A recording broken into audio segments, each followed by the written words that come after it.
Pá, tá aí na tela. Você tá vendo agora? Tô vendo. E o Grant Morrison vai mais na linha da magia do caos, né? Ele é mais. Porque esses caras dos quadrinhos, maioria deles são ocultistas. Só que eles são muito influenciados por um cara chamado Austin Osman Spare, que foi discípulo do Aleister Crowley, e que de fato escreveu Liber Nui Psiconauta, que é o. Você tem alguma coisa já a comentar sobre o que ele falou aí?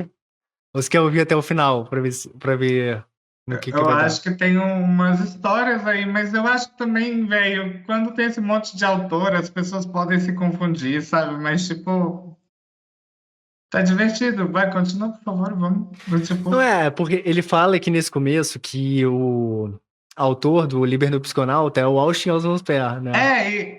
é o Peter Carroll, né? Sim, não tem nada a ver com nada. Tipo assim, eu entendo que, tipo, é um erro que todo mundo erra o nome de autor. Não, Mas esse vídeo não. prova a parada É. de que, tipo assim, qualquer coisa que você falar, se você falar com muita confiança, não importa, tá ligado? Principalmente quando são desses temas de ocultismo e tal, que ninguém entende. Tipo, o Vilela, coitado, né? Ele pode até tentar falar ali alguma coisa relacionada e tal, que ele já tem ouvido falar, mas ele não vai pegar um erro desse. Então, se você falar com confiança, qualquer coisa passa batido. Sim, faz sentido também. É uma questão de postura, né, velho? É muito massa isso. Sim. Tá, mas vamos continuar. livro básico. O livro básico da magia do caos, para entender a magia do caos. O que é a magia do caos? A magia do caos é você criar o seu próprio sistema mágico. Então, ao invés de você ficar preso a uma tradição ortodoxa de Sim. magia, como por exemplo a Kabbalah, como por exemplo o próprio sistema salomônico, que já está engessado um pouco para o novo Aion, na magia do caos é dito que você, através do seu aspecto espiritual e imaginativo, você consegue impregnar as coisas com a tua própria energia. Então eu posso criar o meu altar e colocar ali divindades diferentes de vários panteões do paganismo antigo, sem que isso seja um problema para mim, ao contrário do que diz a magia clássica. Então na magia clássica você tem uma forma muito mais ritualística, cerimonial. Na magia do caos, por isso caos, você consegue misturar elementos de várias correntes do esoterismo ou da magia e bolar um sistema seu, inclusive confeccionar o seu próprio sigilo. Acho que falta até você colocar um sigilo seu aqui no Inteligente. Se bem que aquele cérebro com aquela granada, aquilo é um sigilo. Criar um sigilo? Sigilos são símbolos que... Sigilos são símbolos que o mago cria, tirando forças e arquétipos do seu próprio inconsciente ou do seu subconsciente. Então, para Jung, é um sigilo? por exemplo, para Jung, para Carl Gustav Jung, que era também um grande ocultista, fazia parte do círculo de Eranos, né, desculpa. O nosso inconsciente, o nosso subconsciente está povoado de arquétipos. Então o mago, ele filtra esses arquétipos e os usa para evoluir, em todos os sentidos da vida. Então o seu inconsciente é como se ele fosse um depósito cheio de arquétipos, de símbolos, de mensagens, de coisas que ele organizou e que às vezes fazem parte de uma infância muito antiga sua. Aqui, por exemplo, tem vários elementos simbólicos. Aqui é o inconsciente do Vilela. Total. Todo ser humano, ele reproduz no seu ambiente o seu inconsciente. Zona, velho, o seu inconsciente. Todos os nossos inconscientes são zonas, mas o seu é legal, assim, é bem artístico. Aqui tu faz parte do meu inconsciente? Talvez. Então, a gente sempre vai extrapolar o nosso inconsciente no nosso ambiente de trabalho, ou no nosso quarto, ou no nosso ambiente em geral. E os sigilos é uma forma de você organizar uma mensagem que é importante para você através da confecção de um símbolo que só você entende. Isso vem com a magia do caos, com Austin Osman Spare, né? Que ele era um artista plástico, teve contato com Aleister Crowley, com o Kenneth Grant, que são grandes caras do ocultismo, da magia. E aí ele escreve o livro Liber Nui Psiconauta. Os caras dos quadrinhos são aficionados. Peraí. Vou dar uma pausa aqui. Eu adorei essa fanfic que ele criou aqui no final, tá ligado? Porque, tipo assim, ele misturou pessoas de várias épocas diferentes, várias figuras diferentes que não estavam nem vivas ao mesmo tempo, né?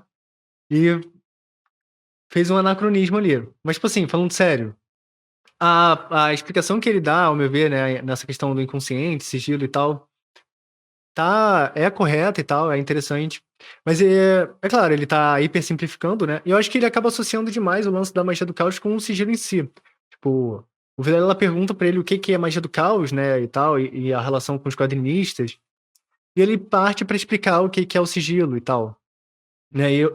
Eu acho que, tipo, é uma associação que é muito feita, mas não é muito verdadeira, saca? Tipo, a magia do caos não é o que é o processo de você fazer um sigilo. Ela tem seus fundamentos e tal, que a gente pode até entrar depois, pra explicar melhor. Mas, pô, o que ele fala aqui, deixa eu voltar pra ver certinho aqui. Era um artista plástico, teve contato com Aleister Crowley, com o Kenneth Grant, que são grandes caras do ocultismo, da magia. E aí ele escreve o livro Liber Nui Psicoanálise. Então, ele fala que o Austin Osbourne ele teve contato com o Aleister Crowley, e isso é verdade. Eles dois tiveram contato ali em vida e tal. O Austin Osbourne, ele realmente foi um dos principais nomes a revolucionar a forma como... E popularizar, né? O que a gente conhece como sigilo, que é o que ele estava explicando ali. Realmente, isso é verdade. Talvez com um pouco de influência do Crowley. Mas o sigilo era algo que já existia, tá? Só a forma Isso. como, né? A forma como a magia do caos trata o sigilo vem muito com inspiração e relevância, né, do Austin Osbourne. Mas é algo que data de, assim, tem formas de sigilização, né, muito parecidas, que datam desde aborígenes, hominídeos, tá ligado? Uma parada tão antiga quanto a religião. E...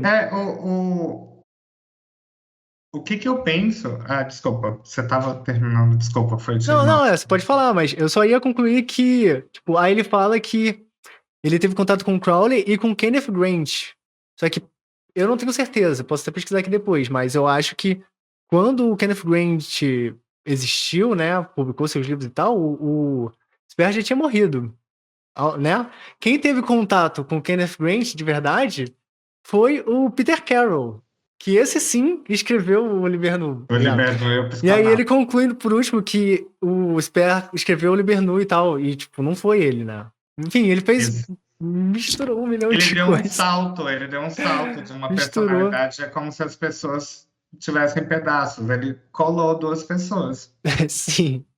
Ele misturou 2 pessoas numa só. É Acontece, possível, assim. né? Tipo, e às vezes também não tira, né, a questão do conceito. Eu acho que o que me pega um pouco é as pessoas, quando elas definem a magia do caos, elas definem só em uma questão mais utilitária, sabe? Tipo, você faz seu sistema e tudo mais, mas, tipo, eu sempre vejo a magia do caos como um sistema de otimização de magia, sabe? Tipo, você não pega o sigilo, não se cria o sigilo. Você pega uma tecnologia antiga e fala, vou pegar essa tecnologia e vou dar uma visão mais científica, né? Vou dar uma visão psicológica, outros tipos de paradigmas, né? Uma visão energética para isso. E tipo, cara, e aí você tem a sua tecnologia mais aprimorada, sabe?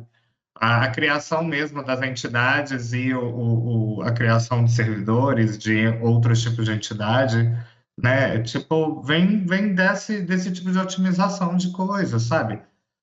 A magia do caos, ela pega o que deu certo em outros sistemas e tenta aproveitar isso o máximo possível, dentro do mesmo sistema que todo mundo já sabe que funciona, sabe? Então, tipo, a forma como você faz isso, óbvio, né? A sua cabeça também, ela vai, é o seu limite, né? Até mesmo o discordianismo traz isso, né? Pega a magia do caos e, tipo, expande um pouco ainda mais alguns conceitos. E aí surge tudo isso aí que ele tá falando, né? Das questões quadrinistas, Grant Morrison da vida, os pop magic, né? A galera numa deturpação, eu acho isso muito bonito, sabe? Tipo, mas eu não gosto dessa visão só de, você faz qualquer coisa. Não é tão assim, não é tão simples assim. Cara, sobre essa parada do funcionamento da magia do caos, né? Ele explica ali do sigilo e tal. Como que eu explicaria? A forma como geralmente eu explico quando eu tenho que falar disso com alguma pessoa que não entende e tal. A magia do caos, basicamente, é um sistema de magia, para quem já conhece outros sistemas de magia, que basicamente usa da religião comparada. Isso é a parada central da magia do caos. Porque se você pegar o Peter Carroll e o Sperry e tal, eles nem tratam tão diretamente disso, porque eles estão tratando já da estrutura dos rituais e das práticas.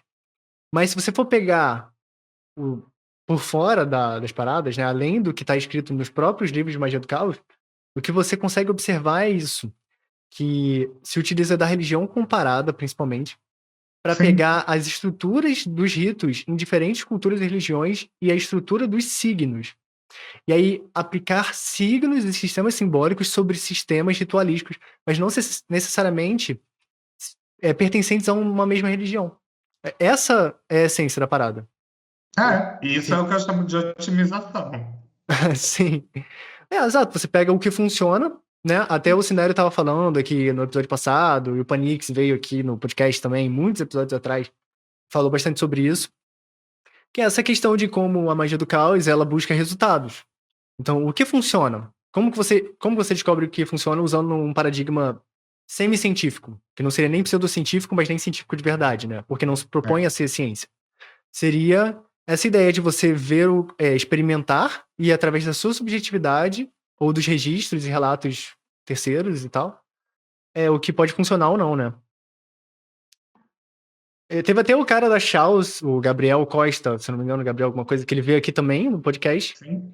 E ele falou sobre isso, ele até relacionou com uma questão de seleção natural, né? Que você poderia associar com uma seleção natural nas religiões, nas ideias meio memética, onde as próprias religiões e as práticas, elas vão selecionando o que funciona. Então, se você pega várias religiões ao redor do mundo e várias práticas ritualísticas, elas sempre têm coisas muito semelhantes, né? Por mais que os sistemas simbólicos sejam, às vezes, antagônicos. E isso seria uma certa evidência de que essa lógica da magia do caos faz sentido. O que eu acho interessante é que cada tipo de prática, ela tensiona uma dimensão diferente, sabe? Do conhecimento, da forma de ser humano, sabe? Tipo, alguma coisa ela tensiona, né? Toda religião tensiona por um lado. E cada um desenvolve coisas, assim, assustadoras em diversos, nos níveis em que ela se propõe a desenvolver, sabe? Tipo, eu fico impressionado quando eu vejo isso. Eu vejo, por exemplo, o cristianismo, ele tem algumas questões relativas à dor, sabe? Tipo, a dor e ao sofrimento. Então, muitas vezes a pessoa, ela tem visões, ela faz jejuns, né? E, tipo, tem visões e tem contatos com o divino, né? Tipo, é normal, bem estruturado, né? Ninguém morre de fome por isso, tipo, é um rito apenas, né? Uhum. E eu acho muito interessante o que eles conseguem fazer com a dimensão da dor e do sofrimento, sabe? Tipo, e de levar as pessoas a terem contatos e experiências com o divino a partir dessa dimensão, sabe? Sim. E tem outras religiões que usam outras dimensões ou fortalecem outras, tipo, às vezes eu vejo algumas religiões que são muito estruturadas em termos de o que fazer e sei lá, por aí. Eu acho que cada uma desenvolve alguma coisa muito bem. Total, as religiões, essa questão simbólica, né? Muitas vezes elas, como eu disse, são antagônicas. Então, às vezes o cristianismo ele vai ter uma abordagem, vai tratar de temas e vai ter religiões muito antagônicas, tipo Telema, né? Ou até mesmo o satanismo laveiano, né? Que eles vão se usar de uma simbologia que é muito semelhante ao do cristianismo, né? Mas vão passar mensagens antagônicas, né? São contrárias aquela cultura, digamos assim, de sofrimento, né? De autossacrifício. Ao sacrifício. Sim. Mas então eu vou voltar aqui ao React pra gente continuar vendo. A gente opinar mais. Os caras dos quadrinhos são aficionados em magia do caos e nesse A gente lado tá indo nosso, nós muito vamos rápido, perto. cara. Eu queria entender uma coisa. A tua visão é que existe um mundo material e existe um mundo sobrenatural. Na verdade, Como que é? O plano astral, na verdade, aí a gente volta naquilo que a gente tava falando, conversando entre nós, particular. Nunca houve uma divisão entre ciência e espiritualidade, tá? Na antiguidade. Hoje só que... Hoje sim, porque a espiritualidade ficou muito pau no cu, desculpa a expressão, mas tá chato pra caralho. Tá. Você precisa se enquadrar num estereótipo, você precisa seguir o sacerdote, falar o que o pastor fala, fazer o que o pastor fala, ou fazer o que o pai de santo fala. Então tá muito estereotipado e ninguém aguenta mais isso. Porque nós estamos entrando na era de Aquários, no novo Aion, liberdade, né?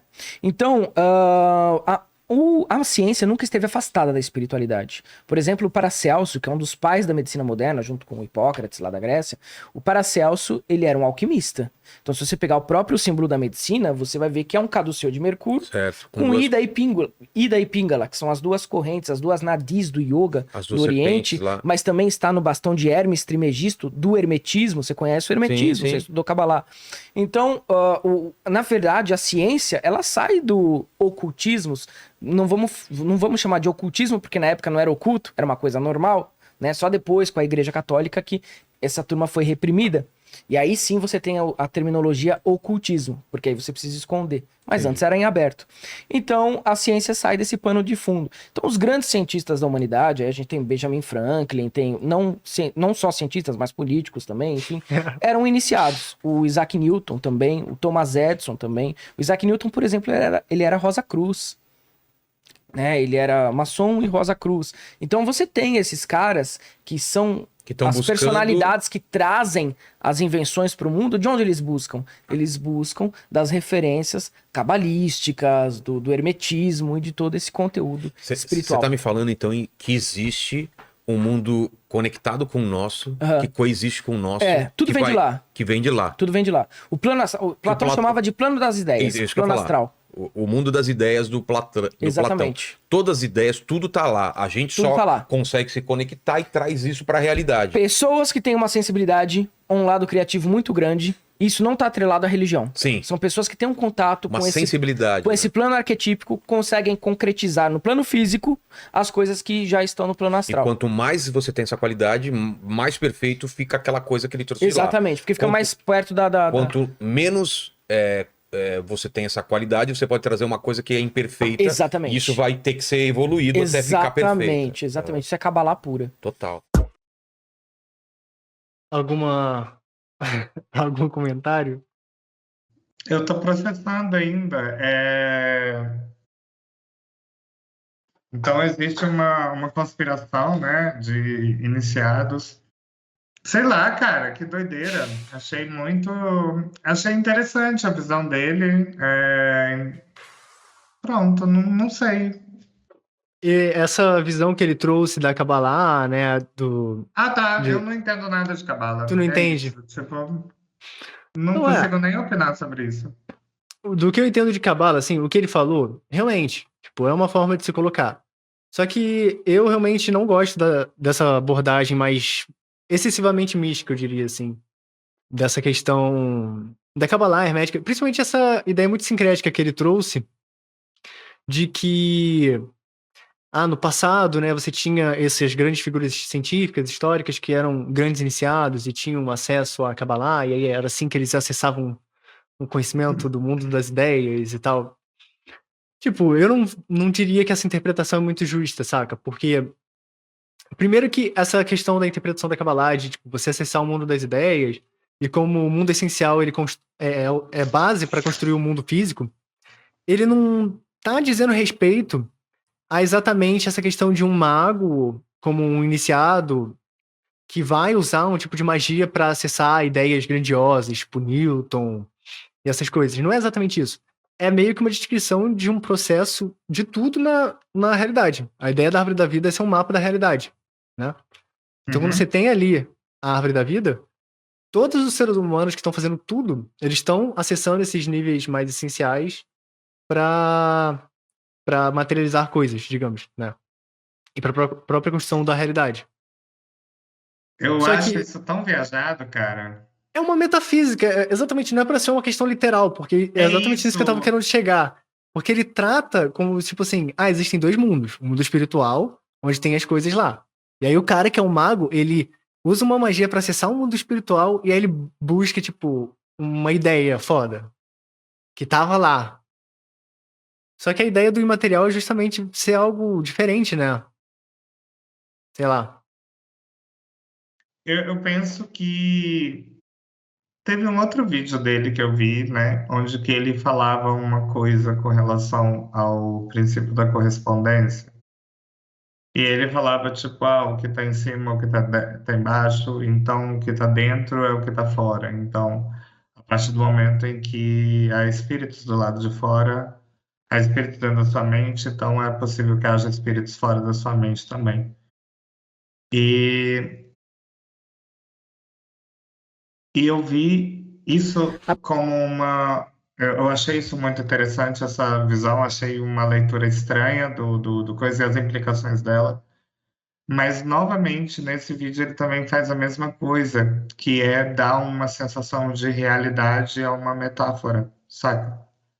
Sim. Tipo, o mundo das ideias é muito real, sabe? Tipo, ele é o lugar onde há mais... Tipo assim, a partir do momento que uma ideia, ela existe, então ela existe mesmo ou não? Não lembro. Então, eu vejo que essa questão, né, da materialidade é muito mal interpretada no ocultismo ocidental, né? E principalmente quando essas pessoas vão trazer essas coisas para essa linguagem de podcast, TikTok, YouTube, né? Que é exatamente, quando Platão falava do mundo das ideias, ou quando a Cabala, o Hermetismo, tá falando de o que é abaixo, como que o que está embaixo como que está em cima e tal, existe um mundo essencial, sutil. Você não tá falando de algo material, não é algo que existe, tipo, em um lugar onde você vai acessar, né? É justamente a ideia de ser imaterial. E cria-se essa barreira da linguagem de você conseguir transmitir essas coisas, né? E aí cria essa ultra simplificação, digamos, né? Sim. Mas enfim, né? O corte é interessante. Acabou que o que o Vilela perguntou era uma coisa sobre se ele acreditava em dois mundos, né? Meio que sobre a substancialidade, algo que a gente debateu muito aqui no podcast. E ele acaba respondendo sobre esse lance das figuras históricas e tal. Acho que ele desviou um pouco da resposta da pergunta, né? Mas o que ele falou... Porque eu fiquei imaginando que eram dois mundos, tipo, um mundo mágico e um mundo não mágico, sabe? Eu fiquei pensando, que horas que ele vai virar esse tipo de mundo? Não, ele tava falando de outro tipo de mundo. Gente, que viagem. Interessante. É foda, é foda. Mas aí eu selecionei porque ele falava de magia do caos, né? Mas acaba que ele nem falou tanta coisa. Ele dá aquelas viajadas lá que eu falei, né? Mistura um milhão de coisas, um milhão de gente de tempos diferentes, fala que Enfim, né? Mas eu acho massa, porque tudo que esse cara faz viraliza, então o pessoal deve estar procurando sobre a magia do caos agora. E, sei lá, deve estar, sei lá, conhecendo servidor. O mais interessante desse Porque corte... só vai encontrar servidor, a galera só vai falar de servidor. Mas o quê? Vai achar lá o site do Caotize e vai pegar os servidores. É isso. Mas eu achei interessante que ele fala que o Vilela conhecia, né, Cabala e magia do caos e tal. Eu não sabia. Pesquei essa ideia aí também. Achei bem interessante. Achei bem interessante. Mas é porque também a filosofia, né? Também tem esse monte de coisa. As pessoas gostam de estudar essas coisas. E também a gente nunca sabe, né? Tipo assim, a pessoa fala... sei lá, também vai que o cara é magista e também... A pessoa às vezes fala assim, aquele negócio lá de magia do caos, eu já ouvi falar. E aí às vezes a pessoa, tipo, é um puta mago, não quer falar. E às vezes o contrário também. Às vezes, tipo assim, a pessoa, Cabala, aquele negócio da Madonna, sei lá, tá ligado? Porque a Madonna falava de Cabala umas décadas atrás. Mas nunca saberemos.